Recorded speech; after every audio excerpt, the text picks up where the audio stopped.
ನಿನ್ನ ಬಳಿಯಲ್ಲಿ ಬರುವಾಗ ಸ್ವಾಮಿ ಎಲ್ಲ ಧ್ವನಿಗಳನ್ನು ಶಾಂತಗೊಳಿಸು. ನಿನ್ನ ಆತ್ಮದ ಧ್ವನಿಯನ್ನು ನಾವು ಕೇಳುವಂತೆ ಕೃಪೆ ಕೊಡು ಸ್ವಾಮಿ. ಸ್ವಾಮಿ, ಸಮಯದಲ್ಲಿ ನಾನು ಬಲವಿರಲಾಗಿದ್ದೇನೆ ಕರ್ತನೆ, ಆದರೆ ನಿನ್ನ ಕೃಪೆಯೇ ಸಾಕು ಅಂತ ಹೇಳ್ತೀನಿ ಸ್ವಾಮಿ. ಸರಳವಾದ ನಿನ್ನ ವಾಕ್ಯಗಳು ಕೇಳುವಾಗ ಆಳವಾಗಿ ಬೇರು ನಾವು ಫಲ ಕೊಡುವಂತೆ ಮಾಡಪ್ಪ. ಯೇಸು ಸ್ವಾಮಿಯ ಹೆಸರಲ್ಲಿ ಹೇಳ್ತಾರೆ, ಆಮೆನ್. ದೇವರ ನಾಮಕ್ಕೆ ಸ್ತೋತ್ರವಾಗಲಿ. ಈ ಮುಂಜಾನೆ ವೇಳೆ ನಿಮ್ಮ ಮಧ್ಯದಲ್ಲಿ ಬಂದು ಈ ಒಂದು ವಿಶೇಷ ಆರಾಧನೆಯಲ್ಲಿ ನಾನು ವಾಕ್ಯವನ್ನು ಹೇಳುವಂತೆ ಈ ಕೃಪೆಯನ್ನು ನೀಡಿದ ತಂದೆಯಾದ ದೇವರಿಗೆ ನಾನು ಸ್ತೋತ್ರ ಹೇಳುವುದಾಗಿದೆ. ಅದೇ ರೀತಿಯಲ್ಲಿ ನನ್ನನ್ನು ಆಹ್ವಾನಿಸಿದ ಶಿಲ್ಪ ಅಮ್ಮನವರು, ಸಭಾಪಾಲನಾ ಸಮಿತಿ, ವಿಮೆನ್ಸ್ ಕಮಿಟಿ ಹಾಗೂ ನಿಮ್ಮೆಲ್ಲರಿಗೂ ನನ್ನ ಹೃದಯಪೂರ್ವಕ ವಂದನೆಗಳು. ಸುಮಾರು ಒಂದು 10-12 ವರ್ಷದ ಹಿಂದೆ ಅಮ್ಮವರು ನಮ್ಮ ಸಭೆಗೆ BBS ಡೈರೆಕ್ಟರ್ ಆಗಿ ಬಂದಿದ್ರು. ಫಸ್ಟ್ ಟೈಮ್ ನನ್ನ ಮಗಳು ತುಂಬ ಚಿಕ್ಕವಳಿದ್ದಾಗ ಅಮ್ಮವರಿಗೆ ದೂರದಿಂದ ನನ್ನ ಮಗಳಿಗೆ ಬಿಟ್ಟು ಹೋಗುವಾಗ ಬಂದು ನೋಡ್ತಾ ಇದ್ದೆ. ಅವರಲ್ಲಿರುವ ಎಂಥೂಸಿಯಾಸಮ್, ಅವರಲ್ಲಿರುವ ಒಂದು ಝೀಲ್ ಇವತ್ತಿಗೂ ಕಡಿಮೆ ಆಗಿಲ್ಲ. ಮಧ್ಯದಲ್ಲಿ ಆಗಾಗ ಅವ್ರು ನನ್ನ ತುಂಬ ಇನ್ಸ್ಪೈರ್ ಮಾಡಿದ್ದಾರೆ, ಆದರೆ ಯಾವತ್ತೂ ನಾನು ಅವರಿಗೆ ಮಾತನಾಡಲಿಲ್ಲ. ದೇವರ ಕೃಪೆಯಿಂದ ಇನ್ಸಿಡೆಂಟ್ಲಿ ಅಪಾಯಿಂಟೆಡ್ಲಿ ಇದೀಗ ನಿಮ್ಮ ಮಧ್ಯದಲ್ಲಿ ಬಂದಿದ್ದಾರೆ. ದೇವರ ನಾಮಕ್ಕೆ ಸ್ತೋತ್ರವಾಗಿದೆ. ನಾನು really happy to be here this morning. ನಾನು ಅನ್ನಿಸ್ತೇನೆ ಈ ಒಂದು ವಿಶೇಷವಾದ ದಿನ ಸ್ವಾಮಿ ನಮ್ಮೊಂದಿಗೆ ಮಾತನಾಡಲಿಕ್ಕೆ ಬಯಸ್ತಾರೆ. ಇಲ್ಲಿ ನನ್ನ ಈ ದಿನದ ಒಂದು ಥೀಮ್, ವುಮೆನ್ ಸಂಡೇ ಆಗಿ ತೆಗೆದುಕೊಳ್ಳುತ್ತಿರುವ theme remembering and celebrating women's ministry. ಮಹಿಳೆಯರ ಸೇವೆಯನ್ನು ಸ್ಮರಿಸುವುದು ಮತ್ತು ಸಂಭ್ರಮಿಸುವುದು. ಪೌಲನು ಫಿಲಿಪ್ಪಿ ಸಭೆಗೆ ಬರೆಯುವಾಗ ಅಲ್ಲಿ ತುಂಬಾ ಅದ್ಭುತವಾಗಿ ಹೇಗೆ ಪ್ರಾರಂಭಿಸ್ತಾರೆ ಅಂದರೆ, ಆ ಪತ್ರವನ್ನು ಬರೆಯುವಾಗ ಅವರು ಹೇಳ್ತಾರೆ, ನೋಡಿ, ನೀವು ಒಂದು ಸಭೆಯಾಗಿ ಬಹಳ ಒಳ್ಳೆ ಕೆಲಸ ಮಾಡ್ತಾ ಇದ್ದೀರಾ. ನಾನು ಇಲ್ಲಿ ಜೈಲಲ್ಲಿ ಇರುವಾಗಲೂ ಸಹ ನಿಮ್ಮ ಸೇವಕರನ್ನು ಕಳಿಸಿಕೊಂಡು ನೀವು ನನಗೆ ಸಹಾಯ ಮಾಡ್ತಾ ಇದ್ದೀರಾ. ನಿಮ್ಮ ಸಭೆ ಎಷ್ಟು ಒಳ್ಳೆ ಸಭೆ, ದೇವರ ವಾಕ್ಯದಲ್ಲಿ ಬೆಳೆಯುವ ಸಭೆ. ಇಲ್ಲಿ ಪೌಲನು ಒಂದು ಸಭೆಗೆ ಬರಿತಾ ಇರುವಾಗ ಇದು ಒಂದು ಹೊಸದಾಗಿರುವ ಸಭೆಯವರಲ್ಲ, ವಿಶ್ವಾಸಿಗಳಲ್ಲ, ಬದಲಾಗಿ ದೇವರ ವಾಕ್ಯದಲ್ಲಿ ತುಂಬಾ ಬೆಳೆದಿರುವ ಒಂದು ಸಭಿಕರ ಜೊತೆ, ಆ ಜನರ ಜೊತೆ ಮಾತಾಡ್ತಾ ಇದ್ದಾರೆ. ದೇವರ ನಾಮಕ್ಕೆ ಸ್ತೋತ್ರವಾಗಲಿ. ಈ ದಿನ ನಾನು ಕೂಡ ನೆನೆಸ್ತೇನೆ, ದೇವರ ವಾಕ್ಯವು ಈ ದಿನ ಬರುವುದು ಒಂದು ಹೊಸದಾಗಿ ರಕ್ಷಣೆ ಹೊಂದುವ ಒಂದು ಜನರಿಗಲ್ಲ, ಬದಲಾಗಿ ದೇವರ ವಾಕ್ಯದಲ್ಲಿ, ಪ್ರಾರ್ಥನೆಯಲ್ಲಿ, ಸಭೆಯಾಗಿ ದೇವರಲ್ಲಿ ನಂಬುವ ಒಂದು ಸಭೆಗೆ ಈ ದಿನ ಬರುವ ವಾಕ್ಯವಾಗಿದೆ. ಇಲ್ಲಿ ಮೊದಲನೇ ಒಂದು ಚಾಪ್ಟರ್ ಅಲ್ಲಿ ಪೌಲನು ಹೀಗೆ ಬರೀತಾರೆ, ನಿಮ್ಮ ಒಂದು ಜೀವಿತದಲ್ಲಿ ಏನೇ ಪರಿಸ್ಥಿತಿಗಳು ಬರಲಿ, ಏನೇ ಇರಲಿ, ಆದರೆ ನೀವು ವರ್ತಿಸುವ ರೀತಿ ಹೇಗಿರ್ಬೇಕಂದ್ರೆ ಯೇಸು ಸ್ವಾಮಿಯಲ್ಲಿ ನಂಬಿಕೆ ಉಳ್ಳ ಜನಾಂಗವಾಗಿ ನೀವು ವರ್ತಿಸಬೇಕು. ಅಂದರೆ ಈ ಲೋಕದವರಾಗಿ ನೀವು ವರ್ತಿಸಬಾರ್ದು, ಏನೇ ಪರಿಸ್ಥಿತಿ ಬರಲಿ. ಮತ್ತೆ ಹಾಗೆ ಮುಂದೆ ಹೋಗ್ತಾ ಹೇಳ್ತಾರೆ, ನೀವು ಪ್ರತಿದಿನ ನಿಮ್ಮ ರಕ್ಷಣೆಯ ಕಾರ್ಯವನ್ನ, ನಿಮ್ಮಲ್ಲಿ ನಡೆದ ಕಾರ್ಯವನ್ನ ನೀವು ಅದರ ವಿಷಯದಲ್ಲಿ you have to work your salvation. ನಿಮ್ಮ ಒಂದು ರಕ್ಷಣೆಯ ಕುರಿತಾಗಿ ನೀವು ಹಗುರವಾಗಿ ತೆಗೆದುಕೊಳ್ಬೇಡ್ರಿ. ಪ್ರತಿದಿನ ಅದರ ವಿಷಯದಲ್ಲಿ ನೀವು ಕೆಲಸ ಮಾಡಬೇಕು. ಅದು ಒಂದು ದಿನದ ಕಾರ್ಯ ಅಲ್ಲ, ನಿಮ್ಮ ಜೀವಿತದಲ್ಲಿ ನಡೆದ ಒಂದು ದಿನದ ಒಂದು ವಿಷಯ ಅಲ್ಲ, ಘಟನೆ ಅಲ್ಲ, ಆದರೆ ಪ್ರತಿದಿನ, ಪ್ರತಿ ಸಮಯ ನಿಮ್ಮ ರಕ್ಷಣೆಯ ಕುರಿತ ನೀವು ಯೋಚಿಸಬೇಕು, ಅದರ ತಕ್ಕ ಹಾಗೆ ನಡೆಯಬೇಕು. ನೀವು ಏನೇ ಕೆಲಸ ಮಾಡಿದ್ರು, ವಿಶೇಷವಾಗಿ ಮಹಿಳೆಯರಲ್ಲಿ ನಮ್ಮಲ್ಲಿ ಒಂದು ಒಳ್ಳೆ ಗುಣ ಅಂದರೆ ನಾವು ಮಾಡ್ತೇವೆ, ಎಲ್ಲ ಮಾಡ್ತೇವೆ, ಆದರೆ ಗುಣ ಹೋಗ್ತೇವೆ. ಮನೆಯಲ್ಲಿ ಎಲ್ಲ ಕೆಲಸ ಆಗ್ಬೇಕು ನಮಗೆ. ಈಗ ಹೊರಟು ಬರುವಾಗ ವಿಶೇಷವಾಗಿ ಈ ದಿನ ಮಹಿಳೆಯರು ಸುಂದರವಾಗಿ ಕಾಣಿಸ್ತಾ ಇದ್ದೀರಾ. ನಿಮ್ಮ ಒಂದು ಅವನಾಗಲಿ, ನಿಮ್ಮ ಬ್ಯಾಡ್ಜ್ ಆಗಲಿ, ಒಂದು ಸಂತೋಷ ನಮಗೆ. ಆದರೆ ಎಷ್ಟು ಜನ ಈ ದಿನ ಮನೆಯಲ್ಲಿ ಯಾರೂ ಸಪೋರ್ಟ್ ಮಾಡಲ್ಲ. ನಾವು ಮಾಡೋ ಎಲ್ಲ ಕೆಲಸ ಮಾಡಿ ಎಲ್ಲರಿಗೆಲ್ಲ ಇಟ್ಟು ಕ್ಲೀನ್ ಮಾಡೇ ಬರಬೇಕು. ಇವತ್ತು ವಿಮೆನ್ಸ್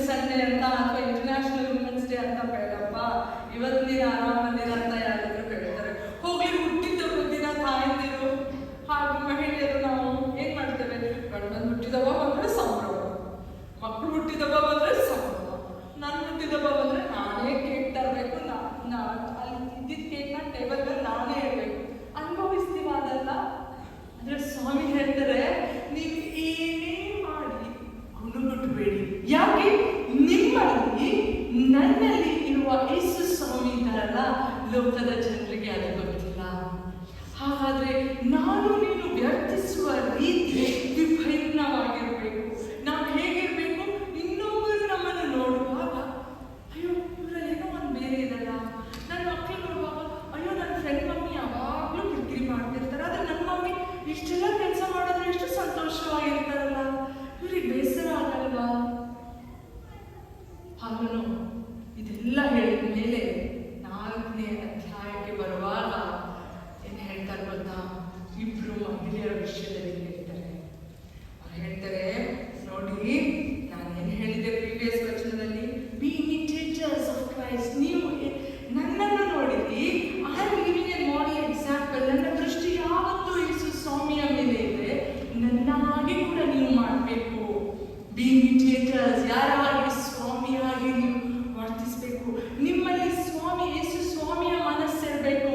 ಆದರೆ ನಾವು ಇದೆಲ್ಲ ಹೇಳಿಕೊಂಡು ಬಂದು 4ನೇ ವಚನದಲ್ಲಿ ಇಬ್ಬರ ಮಹಿಳೆಯರ ವಿಷಯ ದೇವರ ವಾಕ್ಯದಲ್ಲಿ ನೋಡ್ತೇವೆ, ಯೆಹೂದ್ಯ ಅಂಡ್ ಸಿಂಧಿಕಿ. ಇವ್ರು ಹೇಳ್ತಾರೆ, ಇವರು ಇಬ್ರು ಸಾಮಾನ್ಯವಾದ ಮಹಿಳೆಯರಲ್ಲ. ಬಹುಶಃ ಆ ಸಭೆಯಲ್ಲಿ ಅವಳು ಹೇಳ್ತಾನೆ, ದೇವರ ಕಾರ್ಯದಲ್ಲಿ ಸುವಾರ್ತೆ ಸಾರುವಲ್ಲಿ ಈ ಇಬ್ರು ಮಹಿಳೆಯರು ನನ್ನ ಜೊತೆ, ಕ್ಲೆಮೆಂಟ್ನ ಜೊತೆ, ಇನ್ನು ಕೆಲವರ ಜೊತೆ ಇವರು ಶ್ರಮ ಪಟ್ಟಿದ್ದಾರೆ. ಆದರೆ ಈ ದಿನ ದೂರದಲ್ಲಿ ಕೂತ ಪೌಲನಿಗೆ ಒಂದು ಬೇಸರ, ಒಂದು ಯೋಚನೆ. ಅದೇನು, ಈ ಇಬ್ರು ಮಹಿಳೆಯರನ್ನ ಇವರು ಅನೇಕರನ್ನ ನಡೆಸ್ತಾ ಇದ್ದಾರೆ, ಆದರೆ ಈ ಇಬ್ರು ಮಹಿಳೆಯರ ಮಧ್ಯದಲ್ಲಿ ಏನೋ ಒಂದು ಮನಸ್ತಾಪ ಬಂದ್ಬಿಟ್ಟಿದೆ. ಆ ಮನಸ್ತಾಪ ಎಷ್ಟು ಬೆಳೆದಿದೆ ಅಂದ್ರೆ ಇಲ್ಲಿ ಏನಾಗಿದೆ, ಅದು ಸಭೆಯಲ್ಲಿ ಡಿಸ್ಟರ್ಬ್ ಮಾಡ್ತಾ ಇದೆ. ಇದೆಲ್ಲ ನಾವು ಅನುಭವಿಸಿರ್ತೇವೆ. ಏನೋ ಒಂದು ವಿಷಯ, ಚಿಕ್ಕ ವಿಷಯ, ತುಂಬಾ ಕೆಲಸ. ಈಗ ಕೆಲವೊಮ್ಮೆ ನಾನು ವಿಮೆನ್ಸ್ ಫೆಲೋಶಿಪ್ ಸೆಕ್ರೆಟರಿ ಆಗಿರುವಾಗ ಸೀರೆ ತಂದ್ರೆ 10 ಜನರಿಗೆ ಇಷ್ಟ ಆಗ್ತದೆ, ಇಬ್ಬರಿಗೆ ಕಲರ್ ಇಷ್ಟ ಆಗಲ್ಲ. ಕಲರ್ ಇಷ್ಟ ಆದ್ರೆ ಫ್ಲವರ್ ಇಷ್ಟ ಆಗಲ್ಲ, ಫ್ಲವರ್ ಇಷ್ಟ ಆದ್ರೆ ಬಾರ್ಡರ್ ಇಷ್ಟ ಆಗಲ್ಲ. ಅಲ್ಲಿಗೆ 2 ಗ್ರೂಪ್ ಆಗ್ಬಿಟ್ಟಿರುತ್ತೆ. ಅನುಭವಿಸ್ತೀವ? ಸ್ಕಿಟ್ಟಿಗೆ ಬರೋ ಅದ್ಭುತವಾದ ಸ್ಕಿಟ್ ನಿಮ್ದು. ಕೆಲವು ಕಡೆ ನನ್ನ ಕಣ್ಣಲ್ಲಿ ನೀರು ಬರ್ತಾ ಇದೆ, ವೆರಿ ಬ್ಯೂಟಿಫುಲ್. ಸ್ಕಿಟ್ ಬರುವಾಗ ನೋಡಿದ್ರ ನನಗೆ ಮಾತ್ರ ನೀರು ಹೋಗ್ಬಿಟ್ಟಿಲ್ಲ. ಚಿಕ್ಕ ಚಿಕ್ಕ ವಿಷಯ. ಇಲ್ಲಿ ಪೌಲನು ಸಿದ್ಧಾಂತಗಳ ವಿಷಯದಲ್ಲಿ ಮಹಿಳೆಯರಿಗೆ ಪ್ರಾಬ್ಲಮ್ ಇದ್ದಿದ್ದಾದ್ರೆ ಪತ್ರದಲ್ಲಿ ಬರೀತಾ ಇದ್ರು. ಆದರೆ ಇದು ಒಂದು ಚಿಕ್ಕ ವಿಷಯ, ಇದಕ್ಕೆ ಅದು ದೊಡ್ಡದಲ್ಲ. ಆದ್ರೆ ಇದು ಅವರ ಮನಸ್ಸಿನಲ್ಲಿ ಅವ್ರು ದೊಡ್ಡದು ಮಾಡ್ಕೊಂಡಿದ್ದಾರೆ. ಕೋವಿಡ್ ಟೈಮಲ್ಲಿ ನಾನು ಮಕ್ಕಳ ಸೇವೆಯಲ್ಲಿ ತುಂಬಾ ಆಸಕ್ತರಾಗಿದ್ದೇನೆ. ಹಾಗಾಗಿ ಕೋವಿಡ್ ಸಮಯದಲ್ಲಿ ಏನಾಯ್ತು, ನನಗೆ ಒಂದು ತರಹದ ಯೋಚನೆ. ಸಭೆಗಳು ಮುಚ್ಚಲ್ಪಟ್ಟು, ಸಂಡೇ ಸ್ಕೂಲ್ ಇಲ್ಲ, ದೊಡ್ಡವರು ಹೇಗೋ ಅದು ಇದು ಝೂಮ್ ಮೀಟ್, ಗೂಗಲ್ ಮೀಟ್ ಮಾಡಿಕೊಂಡು ನಡೀತಾ ಇದೆ. ಆದರೆ ಮಕ್ಕಳು 1.5 ವರ್ಷ ಸಭೆ ಇಲ್ಲದೆ, ಚರ್ಚ್ ಇಲ್ಲದೆ, ದೇವರ ವಾಕ್ಯ ಇಲ್ಲದೆ ಇರುವುದು ನನಗೇನೋ ಒಂಥರ ಅಗಲಿಕೆ. ಆಗ ಒಂದು ದಿನ ನಾನು ಪಾಸ್ಟರ್, ಹಿರಿಯ ಪಾಸ್ಟರ್ ಮನೆಗೆ ಹೋಗಿ ಹೇಳಿದೆ, pastor we have to do something, ನಾವು ಏನೋ ಮಾಡ್ಬೇಕು ನಮ್ಮ ಮಕ್ಕಳ ಸಲುವಾಗಿ. ಎನಿವೇ ನಮ್ಮ ಚರ್ಚಲ್ಲಿ ಎಲ್ಲ ಕರೆಕ್ಟ್ ಆಗಿದೆ, ನಾವು ಯಾವಾಗ ಅದನ್ನೆಲ್ಲ ಉಪಯೋಗಿಸೋದು, ಏನೋ ಮಾಡಬೇಕು. ಅಯ್ಯ ಹೇಳಿದ್ರು, ನಾವು ಏನು ಮಾಡ್ಬೋದು, ನಮ್ಮ ಮಕ್ಕಳಿಗೆ ಕರೀಲಿಕ್ಕೆ ಆಗೋದಿಲ್ಲಲ್ಲ. ಸೊ ಹೇಳಿದೆ, ಅಯ್ಯ ನಾವು ಝೂಮ್ ಮೂಲಕ ಸಂಡೇ ಸ್ಕೂಲ್ ಮಾಡ್ಬೋದು. ಅವ್ರು ಹೇಳಿದ್ರು, ಓ ಅದಕ್ಕೆ ಒಂದು ದೊಡ್ಡ ಸ್ಟ್ರಕ್ಚರೇ ಬೇಕು. ಆ ಟೈಮಲ್ಲಿ ಈ ಝೂಮ್ ಮೀಟು, ಆ ರೂಮ್ಸ್ ಎಲ್ಲ ಅಷ್ಟೊಂದು, it was just the beginning of Covid, it was not established. So ಏನೋ ಒಂದು ಮಾಡ್ಬೋದು, ಮಕ್ಕಳಿಗೆ ನಾವು BBS ಮಾಡ್ಬೋದು. ಹೇಗೆ ಮಾಡ್ಬೋದು ಏನಾದರೂ ಆನ್ಲೈನ್ ಮಾಡೋಣ. ಹೇಗೂ ನಮ್ಮಲ್ಲಿ ಒಳ್ಳೆ ಟೀಮ್ ಇದೆ, ವಿ ಕ್ಯಾನ್ ಡೂ ಆನ್ಲೈನ್ ಅಂತ ಆ ಐಡಿಯಾ ಅಲ್ಲಿಂದ ಬಂತು. ನಾವು 7 days ಆನ್ಲೈನ್ BBS ಕೂಡ ಮಾಡಿದ್ವಿ. ತುಂಬ ಅದ್ಭುತವಾಗಿ ನಡೀತು. ಲಾಸ್ಟ್ ಎಲ್ಲ ಮುಗ್ದ ಮೇಲೆ ಒಂದು ಥ್ಯಾಂಕ್ಸ್ ಗಿವಿಂಗ್ ಬರೀ ಟೀಚರ್ಸ್, ವಾಲಂಟಿಯರ್ಸ್ ಮತ್ತೆ ಮೀಡಿಯಾ ಟೀಮ್ ಇದ್ರು, ಅಯ್ಯ ಇದ್ರು. ಅಲ್ಲಿ ನಿಂತ್ಕೊಂಡು ಅಯ್ಯ ಎಲ್ಲರಿಗೂ ಥ್ಯಾಂಕ್ಸ್ ಹೇಳ್ತಾ ಇದ್ರು. ಆದರೆ ಈ ಒಂದು ವಚನ ನಾನು ಜ್ಞಾನ ಮಾಡುವಾಗ ಒಂದು ವಿಷಯ ನನಗೆ ನೆನಪಾಯಿತು. ದೂರದಲ್ಲಿ ನಾನು ಕೂತ್ಕೊಂಡಿದ್ದೆ, ಅಯ್ಯ ನನಗೆ ಪರ್ಸನಲ್ ಆಗಿ ಥ್ಯಾಂಕ್ಸ್ ಹೇಳಿದೆ. ನನ್ನ ಮನಸ್ಸಿನಲ್ಲಿ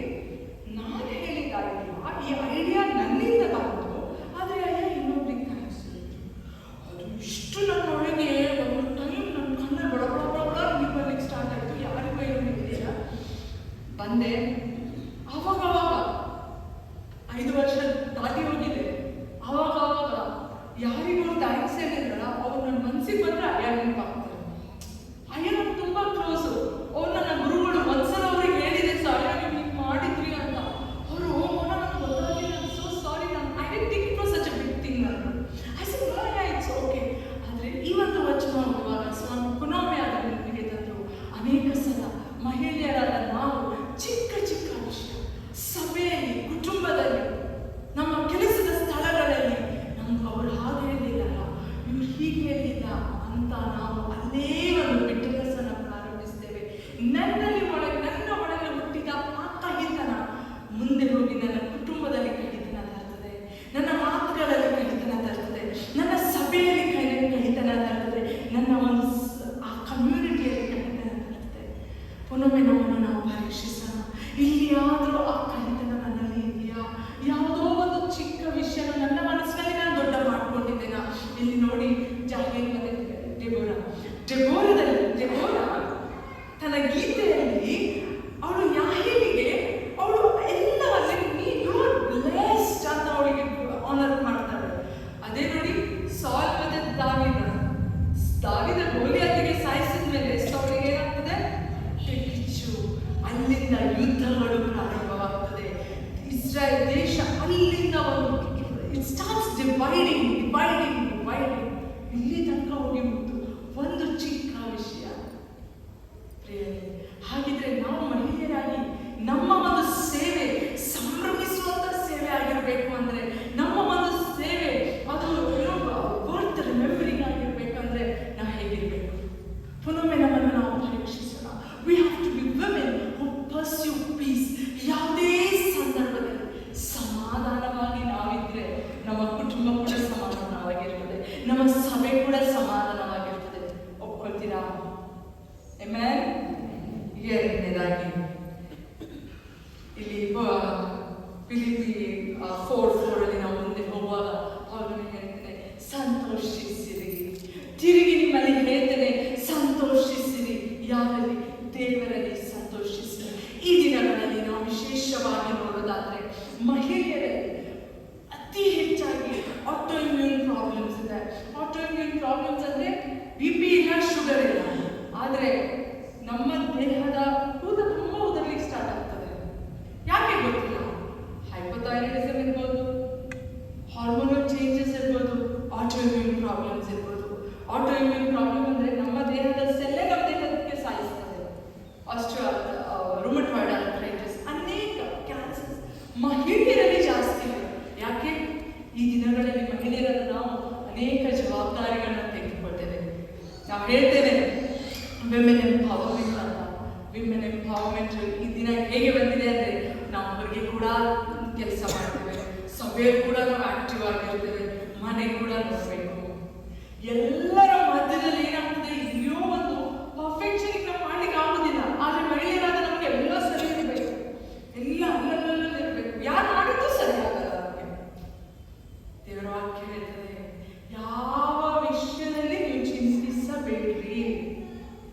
ಎಲ್ಲ ಮಕ್ಕಳ ಕಷ್ಟ, ಮಕ್ಕಳು ಸರಿಯಾದ ದಾರಿಯಲ್ಲಿಲ್ಲವ, ಗಂಡನ ಕಷ್ಟ, ಉದ್ಯೋಗದ ಕಷ್ಟ, ಸಮಸ್ಯೆಗಳ, ಕುಟುಂಬದಲ್ಲಿ ಅನೇಕ ಕಲಹಗಳು, ಸಭೆಯಲ್ಲಿ, ಕೆಲಸದ ಸ್ಥಳದಲ್ಲಿ, ಎಲ್ಲ ವಿಷಯಗಳು ನೀವು ಇಲ್ಲಿ ತರಬೇಕು. ನೀವು ನಿಮ್ಮ ಫ್ರೆಂಡ್ಸ್ ಹತ್ರ ಹೇಳಿದ್ರೆ ಉಪಯೋಗ ಇಲ್ಲ. ಒಂದು ಕೋಟ್ ಹೇಳ್ತದೆ, you tell your problems to people, 98% of the people are happy. ಅವ್ರು ಸಂತೋಷವಾಗಿರ್ತಾರೆ, ಒಳ್ಳೆಯದಾಗಿತ್ತು ಅವರಿಗೆ. 1% ಪೀಪಲ್ ಡೋಂಟ್ ಇವನ್ ಕೇರ್, ಅವ್ರಿಗೆ ಸಂಬಂಧವೇ ಇರುವುದಿಲ್ಲ. ಹಾಗಾದ್ರೆ ನಾನು ನನ್ನ ಜೀವಿತದ ವಿಷಯಗಳು, ನನ್ನ ಕುರಿತ ಇರುವ ಆ ನೋವುಗಳನ್ನು ನಾನು ಇನ್ನೊಂದು ಕಡೆ ಹೋಗಿ ಹಚ್ಚೋದು ಉಪಯೋಗ ಇಲ್ಲ. ಅದಕ್ಕೆ ದೇವರು ಹೇಳ್ತಾರೆ, ನನ್ನ ಬಳಿಗೆ ಬಾ, ಪ್ರತಿದಿನ ನೀನು ಎದ್ದೇಳುವಾಗ ನನಗೋಸ್ಕರ ಒಂದು ಸಮಯ ಕೊಡು. ಎದ್ದು ಕೂಡಲೇ ವಾಟ್ಸಾಪ್, ಈ ದಿನ ಏನು ಕೆಲಸ ಇದೆ, ಈ ಅಡುಗೆ ಮಾಡ್ಬೇಕು, ಆ ಅಡುಗೆ ಮಾಡ್ಬೇಕು, ಈ ಮೀಟಿಂಗ್ಸ್ ಆ ಮೀಟಿಂಗ್ಸ್ ಹೇಳಬಾರ್ದು. ಸ್ವಾಮಿ, ನಾನು ಬಲಹೀನನಾಗಿದ್ದೀನಿ ಕರ್ತನೆ, ನೀನಿಲ್ಲದೆ ಹೋದರೆ ಈ ದಿನ ನನ್ನಿಂದ ಸಾಧ್ಯ ಇಲ್ಲ ಸ್ವಾಮಿ ಅಂತ ನಾನು ಸ್ವಲ್ಪ ನಿಮಿಷ ಸ್ವಾಮಿ ಬಳಿಯಲ್ಲಿ ನಾನು ಸಮಯ ಕಳೆಯುವಾಗ He says, He will give you peace that passes all understanding. ನಮಗೆ ಬೇಕಾದ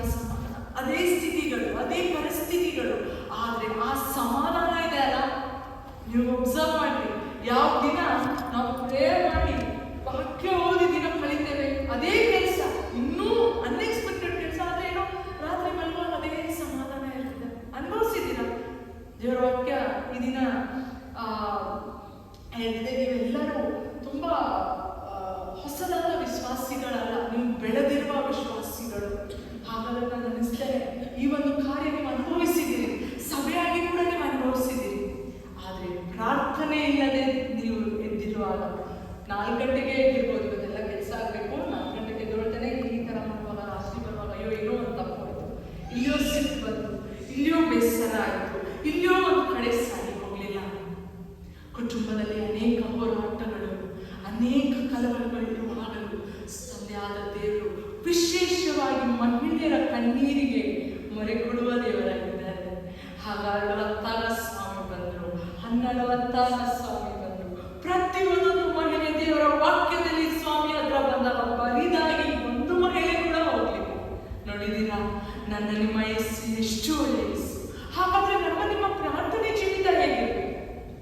ನಮ್ಮ ಪ್ರಾರ್ಥನೆ, ನಾವು ಪ್ರಾರ್ಥನೆ ಮಾಡಿ ಹೇಳುವಾಗ ನಮ್ಮಲ್ಲಿ ಸಮಾಧಾನ ಇಲ್ಲ ಅಂದ್ರೆ ಇನ್ನೂ ನಾನು I have not entered into that presence. ಅನೇಕ ಸಲ ನಾವು ಪ್ರಾರ್ಥನೆ ಮಾಡ್ತೇವೆ, ಒಬ್ಬರು ಹೀಲಿಂಗ್ ಆಗಿದೆ ಕುಟುಂಬಕ್ಕೆ, ಎದ್ದ ಮೇಲೆ ಅಯ್ಯೋ ಹೀಗೆ ಅಂತ ಹೇಳ್ಬಿಡ್ತೇವೆ, ಅಯ್ಯೋ ಅಂತ ಅಂದ್ಬಿಡ್ತೇವೆ. ಅಂದ್ರೆ ಇದು ಒಂದು ಸಂಕೇತ ಏನಂತ, ನಾನು ಇನ್ನೂ ಪ್ರಾರ್ಥನೆ ನಂದು ಸರಿಯಾಗಿ ನಾನು ಮಾಡಲಿಲ್ಲ ಅಂತ, ದೇವರ ಪ್ರಸನ್ನತೆ ನಾನು ಇನ್ನೂ ಅನುಭವಿಸಲಿಲ್ಲ ಅಂತ. ಸ್ವಲ್ಪ ಬೇರೆ ಕೆಲಸ ತಡವಾದ್ರೆ ಪರವಾಗಿಲ್ಲ, ಇನ್ನೊಂದು ಸಮಯ ನನ್ನನ್ನು ನಾನು ಪರೀಕ್ಷಿಸಿಕೊಂಡು ಸ್ವಾಮಿಯ ಪ್ರಸನ್ನತೆಯಲ್ಲಿ ಕರೆಯುವಾಗ ಸ್ವಾಮಿಯ ವಾಕ್ಯ ಹೇಳ್ತದೆ, ಆತನು ಬಿಡುಗಡೆ ಕೊಡುವ ದೇವರು, ಆತನು ಜಯ ಕೊಡುವ ದೇವರು. ನಮ್ಮ ದೃಷ್ಟಿಕೋನ ಆತನ ಮೇಲೆ ಇರುವಾಗ ಆತನು ನಮ್ಮನ್ನು ಯಾವತ್ತೂ ನಿರಾಶೆಗೆ, ಅವಮಾನಕ್ಕೆ ಗುರಿ ಮಾಡೋದೇ ಇಲ್ಲ. Amen. Women who persevere in prayer, women who pursue peace. ಯಾವ ಮಹಿಳೆಯರು ನಾವು ಸಮಾಧಾನವನ್ನು ಹಿಂಪಾಲಿಸುವ, ಅದನ್ನು ಹುಡುಕುವ ಮಹಿಳೆಯರು, ಪ್ರಾರ್ಥನೆಯಲ್ಲಿ ನಿರಂತರವಾಗಿರುವ ಮಹಿಳೆಯರು ನಾವಾಗಿರಬೇಕು. ಲೂಕನ ಸುವಾರ್ತೆಯಲ್ಲಿ ನೋಡಿ, ಅಲ್ಲಿ ದೇವರ ವಾಕ್ಯ ಹೇಳ್ತದೆ, ಈ ಮಹಿಳೆಯರು ಸ್ವಾಮಿಯೊಟ್ಟಿಗೆ ಹೋಗುವಾಗ ತಮ್ಮಲ್ಲಿರುವ ಆದಾಯದಿಂದ ಸ್ವಾಮಿಯ ಸೇವೆಯನ್ನು ಅವರು ಸಪೋರ್ಟ್ ಮಾಡಿದರು. They did from theirs. They didn't borrow. ಅಂದ್ರೆ ಈ ದಿನ ನಿಮ್ಮ ಸೇವೆಯಲ್ಲಿ, ನಿಮ್ಮ ಕೆಲಸ ಕಾರ್ಯಗಳಲ್ಲಿ ನಿಮ್ಮಲ್ಲಿ ಏನಾದರೂ ಒಂದು ಇದ್ರೆ ಯಾರ ಸಪೋರ್ಟ್ ಇಲ್ಲ ಅಂತ ನೀವು ಬೇಸರ ಮಾಡಬೇಡ್ರಿ. ಅನೇಕ ಸಲ ನಾನು ಹೇಳ್ತೀನಿ, ನನ್ನ ಸಪೋರ್ಟ್ ಇದ್ರೆ ನಾನು ಇಲ್ಲಿಯೋ ಹೋಗಿರ್ತಿದ್ದೆ. ಸ್ವಾಮಿ ಹೇಳ್ತಾರೆ, ನಾನೇ ನಿಂತಿದ್ದೀನಲ್ಲಮ್ಮ. ಆ ಮಹಿಳೆ ಬಂದು ಸ್ವಾಮಿಯ ಮಾತ್ರ ಸ್ವಾರ್ಥಿಲಿ ನೋಡಿ, ಮಹಿಳೆ ಬಂದು ಆ ಎಣ್ಣೆಯನ್ನು, ಆ ಪರ್ಫ್ಯೂಮ್ ಅನ್ನ ಸ್ವಾಮಿ ತಲೆಗೆ ಹಾಕುವಾಗ ಎಲ್ಲರೂ ಹೇಳಿದ್ರು, ಯಾಕೆ ಮಾಡ್ಬೇಕಾಗಿತ್ತಪ್ಪ, ಇದು ಬೇಕಾಗಿತ್ತಪ್ಪ. ಆದ್ರೆ ಸ್ವಾಮಿ ಏನ್ ಹೇಳ್ತಾರೆ, she did what she could do. ಅವಳಲ್ಲಿ ಆಗಿದ್ದೆಲ್ಲ ಅವಳು ಮಾಡಿದ್ದಾಳೆ. You do what you can do. ಪ್ರಾರ್ಥನೆಯಲ್ಲಿ, ನಿಮ್ಮ ಸೇವೆಯಲ್ಲಿ, ನಿಮ್ಮ ಮನೆಯಲ್ಲಿ, in every area of your life, be an example to Jesus. Amen. ಇದೀರಾ ಇಲ್ಲಿ ನೀವು? ಅನೇಕ ಸಲ ಹೋರಾಟಗಳಲ್ಲಿ ನಮಗೆ ಬಿಡುಗಡೆ ಇಲ್ಲದಿದ್ದಾಗ ನಿರಾಶರಾಗ್ತೀವಿ. ಆದ್ರೆ ದೇವರ ವಾಕ್ಯ ಹೇಳ್ತದೆ, I'm the God who listens to you. Be still and know I'm God ಅಂತ. Amen. ಹಾಗಾಗಿ ಈ ದಿನ ಬರೀ ಮಹಿಳೆಯರಿಗಷ್ಟೇ ವಾಕ್ಯ, ಪುರುಷರಾದಂತ ನಮಗೆ ವಾಕ್ಯ ಇಲ್ಲವಾ? 1 ಪೇತ್ರ 3:7 ಹೇಳ್ತದೆ, ಲವ್ ಯೋರ್ ವೈಫ್ಸ್. ನಿಮ್ಮ ಹೆಂಡತಿಯರಿಗೆ ನೀವು ಪ್ರೀತಿಸಿರಿ, ಗೌರವಿಸಿರಿ, ಸನ್ಮಾನಿಸಿರಿ. Then so that your prayers are not hindered. ಪುರುಷರೇ, ಸಭೆಯಲ್ಲಿ ಈ ದಿನ ಅನೇಕ ಹೋರಾಟಗಳಿರ್ಬೋದು, ನಿಮ್ಮ ಜೀವಿತದಲ್ಲಿ ಅನೇಕ ಪ್ರಾರ್ಥನೆಗಳಿಗೆ ನೀವು ಉತ್ತರ ನೋಡದೇ ಇರ್ಬೋದು. ಅದರ ಒಂದು ಕಾರಣ ಬಹುಶಃ ನಿಮ್ಮ ಮನೆಯಲ್ಲಿ ಒಂದು ಸ್ತ್ರೀ ಕಣ್ಣೀರು ಹಾಕ್ತಾ ಇರ್ಬೋದು. ಯಾಕಂದ್ರೆ ಸ್ವಾಮಿ ಮಹಿಳೆಯರ ಕಣ್ಣೀರಿಗೆ ಬೆಲೆ ಕೊಡುವ ಸ್ವಾಮಿ ಆಗಿದ್ದಾರೆ. ನಿಮ್ಮ ಜೀವಿತವನ್ನು ಪರೀಕ್ಷಿಸಿರಿ. ನೀವು ಇಲ್ಲಿ ಅವರಿಗೆ ಬೇಸರ ಕೊಟ್ಟಿದ್ದೀರಿ. ಈ ದಿನ ಇಲ್ಲ, ಸ್ವಾಮಿ ನನ್ನ ಪ್ರಾರ್ಥನೆಗೆ ನನಗೆ ಉತ್ತರ ಬೇಕು. ಹಾಗಿದ್ರೆ ನನ್ನ ಮನೆಯಲ್ಲಿರುವ ಸ್ತ್ರೀಯನ್ನು ನಾನು ಗೌರವಿಸ್ತೇನೆ. ಈ ದಿನ ನಾವು ಸಭೆಯಲ್ಲಿ, ಸಮಾಜದಲ್ಲಿ, ನಮ್ಮ ಮಹಿಳೆಯರ ವಿಶೇಷವಾಗಿ ನಮ್ಮ ದೇಶದಲ್ಲಿ ನಾವು ನೋಡೋದಾದ್ರೆ ಮಹಿಳೆಯರ ಕುರಿತ ಅನೇಕ ಶೋಷಣೆಗಳು ನಡೀತಾ ಇದೆ. ಅನೇಕ ಕುಲದಲ್ಲಿ ಮಹಿಳೆಯರು ಈ ದಿನ ಒದ್ದಾಡ್ತಾ ಇದ್ದಾರೆ. ಮಾಡರ್ನೈಸೇಷನ್ ಅಂತ ಹೇಳ್ತೇವೆ, but modernisation has not change the situations of women today. We are more vulnerable. ಈ ದಿನಗಳಲ್ಲಿ ನಾವು ಇನ್ನೂ ಅನೇಕ ಕಷ್ಟಗಳು, ಅನೇಕ ನಿಂದೆಗಳು, ಅನೇಕ ಪರಿಸ್ಥಿತಿಗಳಿಗೆ ನಾವು ಒಳಗಾಗಿದ್ದೇವೆ. ಆದರೆ ನಾವು ಮೇಕಪ್ ಹಾಕೊಂಡು, ಪೇಂಟ್ ಹಾಕೊಂಡು, ಒಂದು ಸ್ಮೈಲ್ ಹಾಕೊಂಡು ಎಲ್ಲ ಒಳಗಿನೊಳಗೆ ನುಗ್ತಾ ಇದ್ದೇವೆ. ಹಾಗಾದ್ರೆ ಕುಟುಂಬದಲ್ಲಿರುವ ಪುರುಷರು, ನಿಮ್ಮ ಜವಾಬ್ದಾರಿ ಸ್ವಾಮಿ ಮಹಿಳೆಯರನ್ನ, ಮಕ್ಕಳನ್ನ, ಹೆಣ್ಮಕ್ಕಳನ್ನ, ನಿಮ್ಮ ಹೆಂಡತಿಯನ್ನ, ತಾಯಿಯರನ್ನ ನಿಮ್ಮ ಕೈಗಳಿಗೆ ಒಪ್ಪಿಸುವಾಗ ನೀವು ಹೇಗೆ ಅವರನ್ನು ಭದ್ರಪಡಿಸ್ತೀರಿ? Amen. Women who pursue peace, women who persevere in prayer, and women who provides. God is good.